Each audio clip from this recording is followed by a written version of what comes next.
The rich history of Greece draws visitors from around the world. All around the country are places and artifacts that shaped Western civilization. Hi, my name is Dylan, and welcome to Pondering Adventurer, where I cover travel, history, and the outdoors. The National Archeological Museum of Athens had quite the reputation, so I made my way to the ancient city to check it out. And here's what I found. One of the first exhibits I saw was the collection of Mycenaean antiquities. This collection of Bronze Age Greek artifacts stretches back to the time of the Trojan War and beyond. Many weapons are on display here, including bronze swords and daggers that feature gold and silver inlaid designs, including those depicting felines chasing aquatic birds and other marinescape animals. A Mycenaean bull's head vessel is also displayed here and was symbolic of power, fertility, and the divine, as Demosthenes Vasilaudis says. Another highlight of this collection is the boar tusk helmet. This helmet was meticulously crafted and dates to the 14th through 13th centuries BC. What's interesting is that this is the sort of helmet that Homer describes Meriones giving Odysseus in the Iliad. It's interesting to think of artifacts like this being used in the Trojan War. One of the most famous Bronze Age artifacts here is the Mask of Agamemnon. Unfortunately, not likely belonging to the Agamemnon of the Iliad, as he would have existed around the 13th century BC, and this gold mask dates to the 16th century BC. The mask was discovered by German archaeologist Heinrich Schliemann, the same archaeologist who identified the site of the city of Troy. Many of these artifacts were found at the citadel of Mycenae in the Greek Peloponnese. The Nama also features Bronze Age Minoan paintings from Akrotiri on Thera, or as we call it today, Santorini. These paintings depict horses and two boys boxing. The National Archeological Museum of Athens is also famous for incredible statues from both the ancient Greeks and Romans.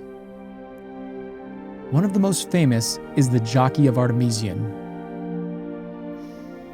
This bronze statue depicts a young boy with possible African physiognomy riding a horse during mid-stride. This dynamic statue dates to the mid-2nd century BC. Another incredible sculpture is the Poseidon of Melos. This marble statue stands over 7.5 feet tall and depicts the god Poseidon with his typical beard and holding his trident, although his trident has been lost. This sculpture dates to the 2nd century BC as well.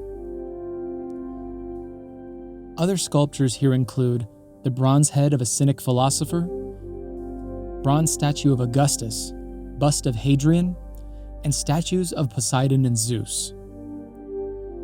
The Nama also features an exhibit from ancient Egypt. Another interesting piece that can easily be overlooked are the arrowheads and spear points of Thermopylae. These missile points were found by archaeologist Spiridon Marinatos on a spur near the foothills of Mount Calidromo in the pass at Thermopylae. The spur is near the ruins of the Phocian Wall, which Herodotus tells us the Greeks under Leonidas defended against the Persians. These missile points are of the Asian type and come from various areas under the Achaemenid Persian domain. They also match the style of those found at the Marathon battlefield, and they date to the 6th and 5th centuries BC. This is how Marinatos was able to identify the spur as Kolonos Hill, the site where the Greek defenders of Thermopylae met their end. An honorable mention has to go to the small device that's about 1,000 years ahead of its time. It's called the Antikythera mechanism. This small hand-powered device was used to predict the position of the stars and track 4-year cycles of the Olympic Games, and it dates to the 2nd century BC. These are far from all of the incredible artifacts at the National Archeological Museum of Athens. Hopefully, though, this gives you a few highlights to remember.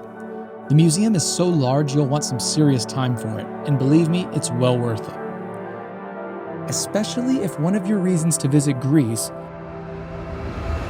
was to connect with the ancient past. I hope you enjoyed the video. If you did, consider subscribing to the channel. And if you enjoy Greek history, consider checking out my video on the famous last stand of Thermopylae, or my video on the ancient tombs of Alexander the Great's family. Thanks again, and I'll see you on the next one.